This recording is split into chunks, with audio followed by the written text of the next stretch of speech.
আর কি নাম তোমার? সুজিত সরকার। সুরজিৎ, তুমি বালুঘাট থেকে এসেছো এবং ডক্টর পণ্ডিত আচার্য মিঠুন শাস্ত্রী অঘরী তারা ভৈরবকে দেখালে। কেমন লাগলো আজকে তোমাকে? খুব ভালো লাগছে, মনের দিক থেকে অনেকটা শান্তি পাচ্ছি না এখন। ঠিক, এবং তোমাকে যা যা বলেছে তা সব মিলেছে? অবশ্যই। এবং তোমার পকেটের মধ্যে ছেঁড়া টাকা এবং বলেছে যে কোন জায়গা থেকে টাকাটা ছেঁড়া থাকবে সেটাও কি খুঁজে দেখলে তাই আছে? হ্যাঁ আছে।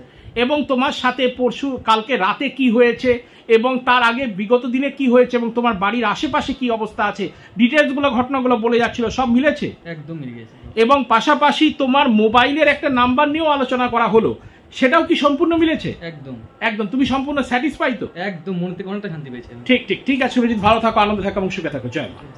यार मेरी बीवी पर ऐसा लगता है जैसे भूत प्रेत का साया हो। वो अजीब अजीब हरकतें करती है। यार उसका नेचर भी बदला है। भाई अगर ऐसी ही बात है तो तुम इस मामले में देर ना करो और आज ही डॉक्टर पंडित आचार्य मिथुन शास्त्री जी से मिलो। ये तंत्र मंत्र भूत पिशाच की शक्तियों का अच्छा ज्ञान रखते हैं।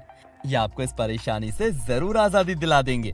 पहले मेरे भाई को भी ऐसी बीमारी थी, तब इन्होंने ही ठीक किया था। आप स्क्रीन पर दिए नंबर पर कॉल करके आज ही संपर्क करो।